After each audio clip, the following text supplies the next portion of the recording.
I do want to thank Hillary for that introduction. I'm Dianne Piché. I'm currently Senior Counsel and the Director of the Education Programs at the Leadership Conference. And I do want to, by the way, have been counsel for the NAACP in desegregation cases and other equity cases in this country, proudly.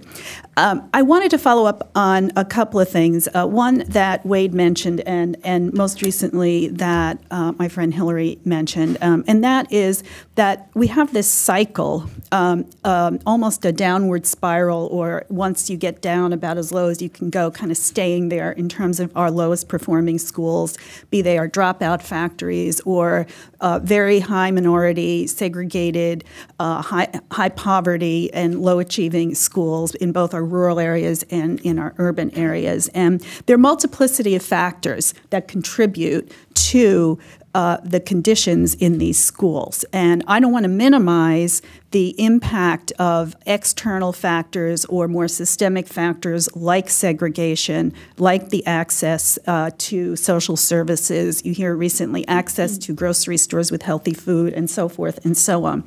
But I want to confine my but I want to make sure you all understand we're not ignoring that context. But in context of my remarks, I just came out of recently the Obama administration, where I served as a Deputy Assistant Secretary in the Office for Civil Rights. And we examined the issue of the equitable distribution of teachers on an almost daily basis. We had complaints. We looked at a lot of data in terms of bringing compliance reviews under Title VI of the Civil Rights Act.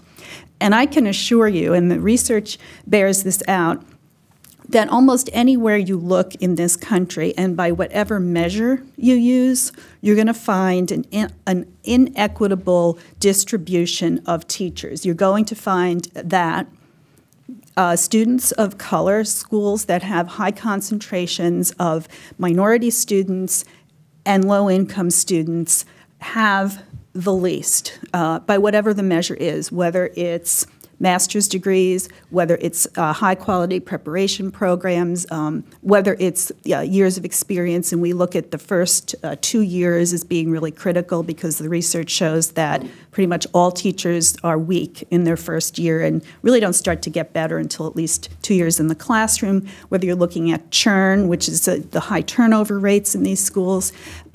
And some of these are individual factors you can tie to the teachers, and others are systemic factors. So I want to emphasize that within the education system, we think we have an obligation to deal with both the individual teachers and to ensure that they are as effective as they can be and, evaluated properly, as Hillary talked about. But we also need to address some of these systemic factors. There is a provision in current law, 1111B8, if folks are interested in the ESEA, there's a parallel provision in 1112, but essentially these provisions have required since 2002 that both school districts and states ensure that students of color and low-income students are not taught disproportionately by inexperienced, unqualified, and out-of-field teachers, and I think we can add to that now ineffective teachers. And so the proposal that the NAACP has made and many others have made, including my coalition,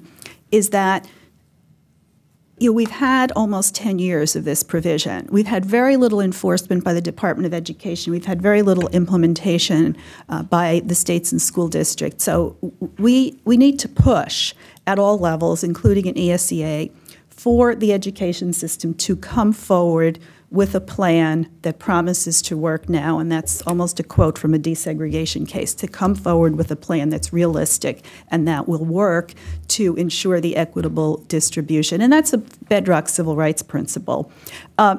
So that's absolutely critical. Some of the other recommendations in the Plan for Success I think you won't find in other organizations' documents are really worth your looking at and digging into. For example, the issue of cultural competence is hugely important. The issue of recruiting a diverse teaching force and diverse school leaders is hugely important in many, many communities. And I've talked to teachers and principals around the country about their their desire and their need to hire, for example, black male teachers. There's an incredible shortage of black male teachers, and particularly at the elementary and middle school levels, where role models are so important for children. There's a need to have teachers who speak more than one language, especially in this day and age, in order to be able to relate to the students that are coming into their classrooms. There's something we call grow your own. And we understand there are all kinds of pathways to teaching, and there will be all kinds of pathways in the ESCA. But one pathway that's critically important for the communities we represent is the ability to recruit, train, and retain teachers who come from the community. And there's some very interesting experiments and projects along those lines going on in the country now, and we're learning a lot from them. There are many, many parts of the country where it is very difficult to recruit, the best and the brightest out of the universities to come and teach for more than a couple of years, and we absolutely need to do that. There's going to be a debate about evaluation. There's a debate about how much you rely on, for example, student test scores and all of that. And I think where we all come down is that it really is important to measure effectiveness and to know what you're talking about when you mean effectiveness. And yes, it means student performance. It may also mean some other things. These systems are developing, but they're underdeveloped. So we want to see, in addition to the measurement of teachers, we want to see the support. Because if you measure and you don't support, just like under No Child Left Behind, if you measure and you don't support, you will not change the status quo. So I will leave it at that. And now I'd like to introduce my friend and colleague, Veronica Rivera, who is with the Mexican American Legal Defense and Education Fund.